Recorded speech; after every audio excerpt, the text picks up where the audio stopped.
지금 말씀은 스가랴서 8장 1절에서 3절까지 보시겠습니다. 스가랴서 8장 1절에서 3절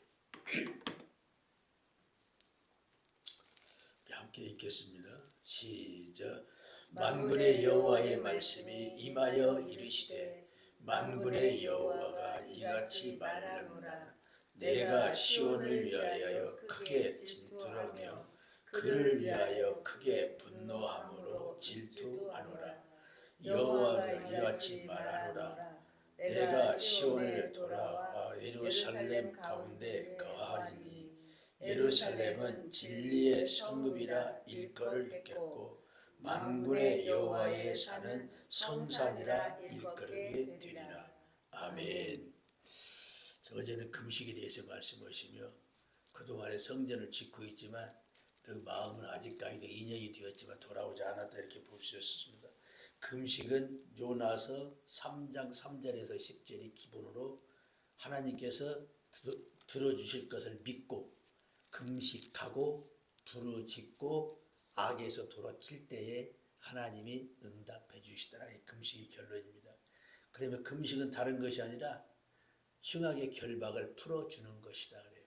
누구의 얽매인 자들 멍에를 끊어주고 갇힌 자들 다시 풀어주는 것이 바로 금식이다 그랬습니다.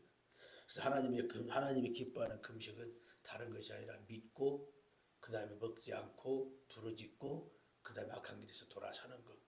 오늘은 또 무엇을 말씀하시냐? 회복에 대해서 말씀하십니다. 하나님께서 사람을 택하실 때도 하나님의 계획이 있었고 하나님께서 이스라엘을 택할 때도 하나님의 계획이 있었습니다. 그래서 하나님의 큰 그림이 하나님께서 택하신 그림이 있는데 그 그림대로 하나님이 이끌어 가시겠다 그래요. 그래서 1절에서 8절까지는 하나님의 그림입니다. 뭐예요? 하나님이 출애굽기 19장에서 무엇을 하게 해요? 내가 너희의 백성이 될 거예요. 하나님이 되고 너희는 내 백성이다.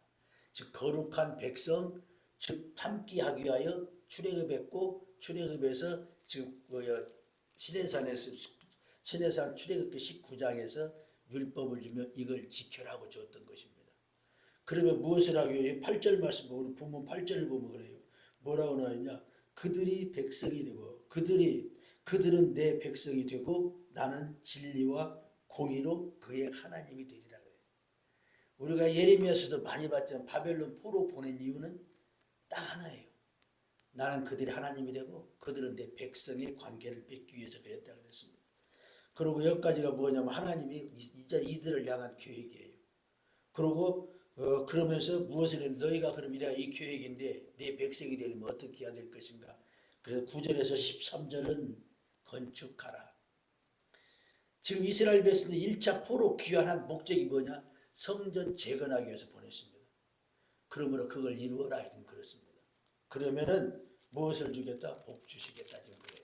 그런 다음에 14절에서 17절까지는 구체적으로 해야 될 일, 한마디로 정리하면 진실되고 거짓 없이 진실되고 화평을 유지하라. 그게 몇 절이냐면 16절 봅니다. 진실하고 화평하고 이게 지금 그 성도가 가장 할 그 진실하고 화평입니다. 그런 다음에 18절에서부터 23절까지는 얼마나 하나님께서 너희에게 복을 주는지 23절에 보면요. 이방인 10명이 한 사람을 잡고 내가 너희가 하나님이 함께한 걸 봤다. 그러므로 우리를 어떻게 해야 너희와 함께 가게 해달라 그래. 아브라함에게도 뭐라고 그랬어요? 하나님이 너희와 함께한 거 알았다. 이삭에게도 역시 마찬가지로 너희와 함께한 거 알았다. 그래 똑같습니다. 지금 이런 내용들이 오늘 어디까지 보려고 하냐면 13절까지만 한번 보려고 해요. 13절까지. 하나님의 첫 번째 큰 그림이에요. 어떤 그림인가? 이스라엘 백성들 성읍 시온성을 어떻게 한다? 하나님이 성읍의 진리의 성읍으로 만들 것이고 그 다음에 여호와의 성산되게 거룩한 상 되게 해주겠다. 1절에서 3절까지 보시죠. 만군의 여호와의 말씀이 임하여 이르시되 만군의 여호와가 이와 같이 말하노라. 내가 시온을 위하여 크게 질투하며 그를 위하여 크게 분노함으로 질투하노니. 하나님은 질투의 하나님이십니다. 질투의 하나님 어떠시냐? 왜 그런가? 지금 이방인들에게 하나님이 넘겨주셨지만 그 자들을 바라보시며 다시 끌고 오고, 그러면 무엇을 내 질투 하나님이시나, 질투 하나님이시나. 하나님보다 더 사랑하는 거 있으면 하나님이 그거에 대한 질투하시고 치시겠다는 것과 똑같습니다. 그러면 3절 말씀 보면 여호와가 이와 같이 말하노라. 내가 시온에 돌아와 예루살렘 가운데 거하리니 하나님이 함께 거할 것이고 예루살렘은 진리의 성읍으로 일컬을 것이다. 예루살렘 성은 다른 게 아니라 진리의 성읍이라는 것입니다. 진리의 성읍으로 일 것이고 만군의 여호와의 산성, 산은 성산이 될 거예요. 성산이 뭐예요? 거룩한 상 되게 해줄 것이다 그래요. 그러니까 하나님이 택한 것은 뭐예요? 진리의 성읍 만들려고 그랬고, 그 다음에 또 하나는 뭐예요? 거룩한 성산 만들려고 너희들 택했다 그래요. 그러면 이제 더 구체적으로 그런 말씀을 하신 게 4절 말씀은 만군의 여호와가 이와 같이 말하노라. 예루살렘의 길거리에 늙은 남자, 그 다음에 늙은 여자 다시 앉게 할 것이요. 다시 회복시키겠다는 것입니다. 다 나이가 많음으로 저마다 손에 지팡이를 잡을 것이다. 넘어지지 않고 다시 회복시킬 것이다 그렇습니다. 그럼 5절 말씀은 그 성읍에 소녀들이 가득하여 거기에서 뛰놀 것이다. 회복은 완전히 황폐되고 아무도 없었는데 이제는 다시 회복시킬 것이다. 그러면 6절에서 7절을 보면 만군의 여호와가 이와 같이 말하노라. 이 일이 그날에 남은 백성의 눈에는 기이하려니와 내 눈에야 어찌 기이하지 않겠는가. 만군의 여호와의 말이니라. 만군의 여호와가 이와 같이 말하노라. 보라, 내가 내 백성을 어디서부터 해 뜨는 땅에서 해 뜨는 땅과 해 지는 땅으로부터 구원할 거야. 그러니까 땅끝까지, 땅끝에서부터 구원시키겠다 그렇습니다. 그러면 8절 말씀 한번 읽어보요. 8절입니다. 시작. 인도하여다가 예루살렘 가운데 거주하게 하리니 그들은 내 백성이 되고 나는 진리와 공의로 그들의 하나님이 되리라. 이게 지금 큰 그림이에요. 하나님 무엇을 하기 위해서요? 그들은 내 백성이 되고 나는 누구에 되게 돼요? 진리와 공의로 하나님이 될 것이다. 우리가 로마서 8장에 보면요, 하나님이 합력하여 선을 이루신다 그랬어요. 하나님이 합력하여 선을 이루시는데 부르십니다. 부르셔서 하나님이 때때로는 무엇으로? 고난으로, 때때로는 무엇으로요? 형통으로 이끌어 가시면 결국은 무엇을 한다는 게 아들 만들게 하기 위함이다 그래요. 그래서 로마서 8장 28절 29절에 하나님이 택하셔서 맏아들, 즉 하나님의 백성 삼으시기에요, 합력하여 선을 이루셔서 때때로는 징계 주고 때때로는 화평 주어서 이끌어 가시더라. 지금 여기까지가 하나님의 계획입니다. 계획은 뭐예요? 하나님이 첫 번째 예루살렘 성을 무슨 성으로? 진리의 성읍으로. 그 다음에 두 번째 거룩한 성산으로 만들기 위해서 너희들을 택했는데 다시 이곳이 회복되게 해줄 것인데 늙은이들 많을 것이고 늙은 남자, 늙은 여자, 그 다음에 어린이들 남녀노소가 다 뛰어놀고 많게 해주겠다. 그러면 무슨 말씀을 했냐? 내가 너희의 아버지가 되고 너희는 내 백성이 되게 해줄 것이다. 지금 이게 약속입니다. 그러면 그 약속을 하면서 무엇을 말씀하면 너희가 할 일이 무엇인가를 9절에서부터 23절까지 해야 될 일에 대해서 기록해 놓은 거예요. 첫 번째 9절에서 13절까지는 성전 건축하라 그래요. 지금 너희들 내가 여기서 똑같이 무언인데처럼요, 예루살렘 성읍 성산으로 택한 것처럼 지금 바벨론 포로 1차 포로 귀환해서 이곳에 오게 한 것은 성전 지대를 놓고 다시 지키기 위하여 보냈으니 이걸 하라는 것입니다. 9절 말씀으로 만군의 여호와가 이와 같이 말하노라. 만군의 여호와의 집 곧 성전을 건축하려고 이 지대 그 지대를 쌓았던 날에 있었던 선지자들의 입에 말이 이날에 듣는 너희는 손을 견고하게 할지어다 그래요. 여기서 뭐 선지자들의 말은 누구예요? 학개, 스가랴 이 자들 말. 학개에서 보면 학개가 뭐 권면했잖아요. 그 다음에 스가랴도 권면한 것 똑같습니다. 학개와 스가랴에 말했던 것들을 기억하고 너희 손을 견고케 하리라. 뭐 다시 힘이 있게 할 것이다. 그러면 10절 말씀 무슨 말이에요? 옛날에 16년 동안 방치해놨을 때에 어떤 상태였던가를 좀 보여줍니다. 이날 전에는 사람이 싹을 얻지 못하였고 짐승도 싹을 받지 못하였으며 사람이 원수로 말미암아 평안히 출입하지 못하였으니 내가 모든 사람을 풀어 서로 치게 하였느니라.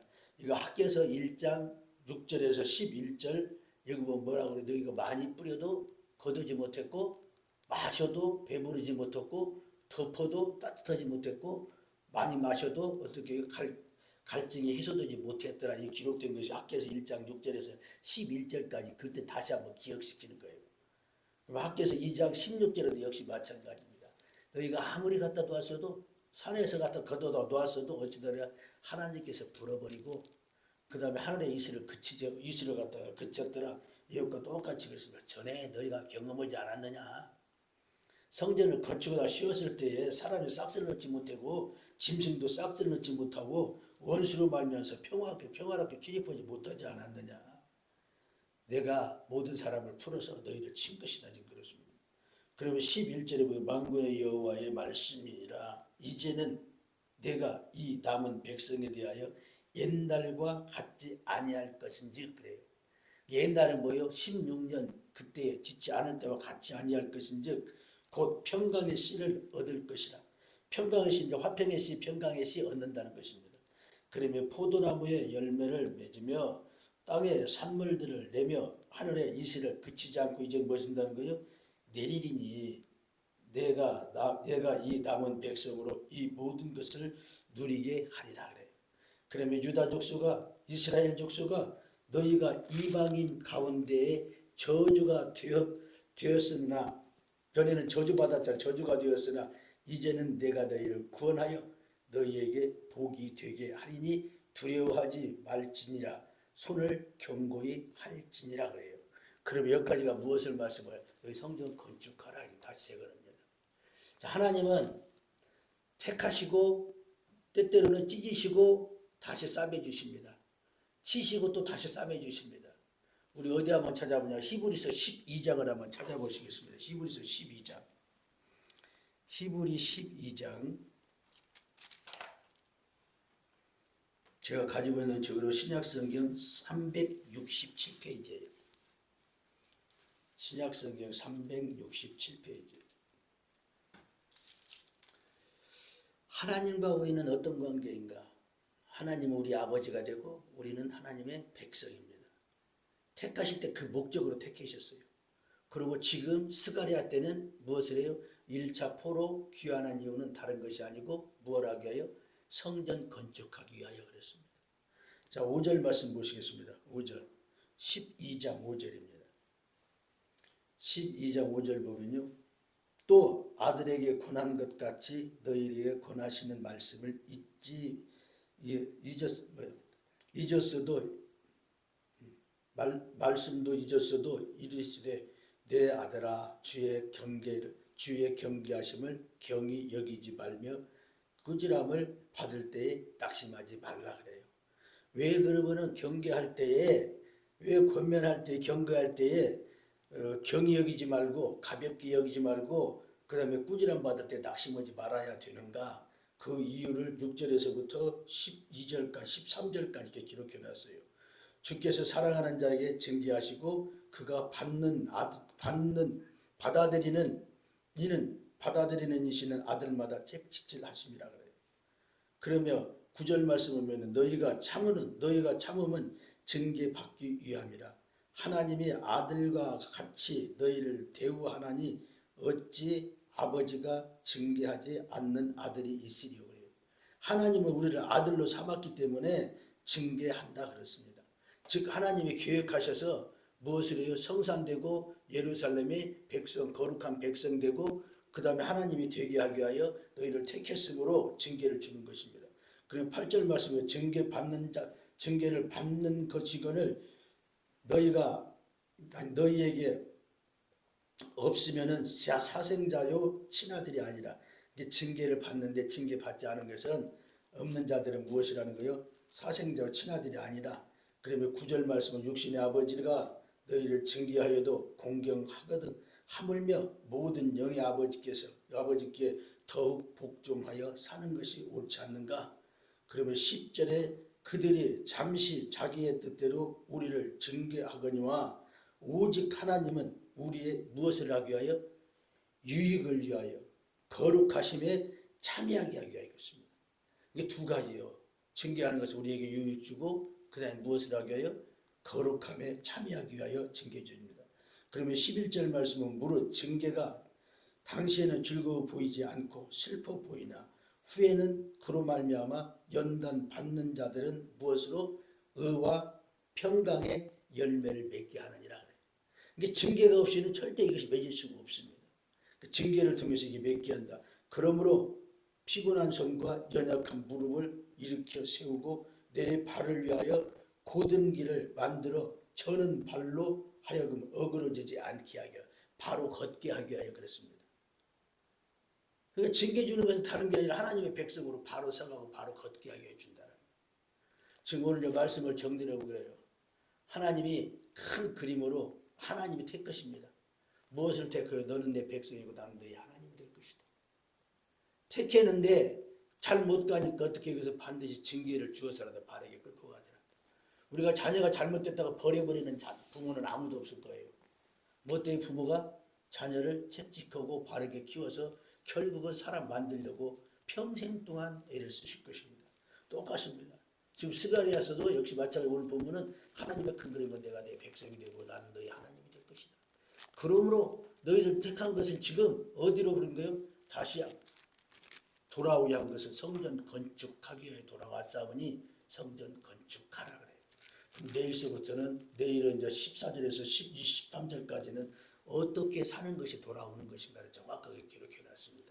그래서 오늘 우리가 깨달아야 할 것은 하나님이 우리를 택하실 때 전폭적으로 하나님의 주권이 달려있고 하나님의 택하신 건 다른 게 택하시 아니라 하나님의 택하신 그대로 이끌어 가신다는 사실을 우리가 기억하시며 빨리 하나님 앞에 돌아가는 것이 우리에게 유익이라는 사실을 기억하셔서 날마다 우리를 돌아보아 하나님 앞에 서가는 우리 되기 바라며 말씀을 마치겠습니다.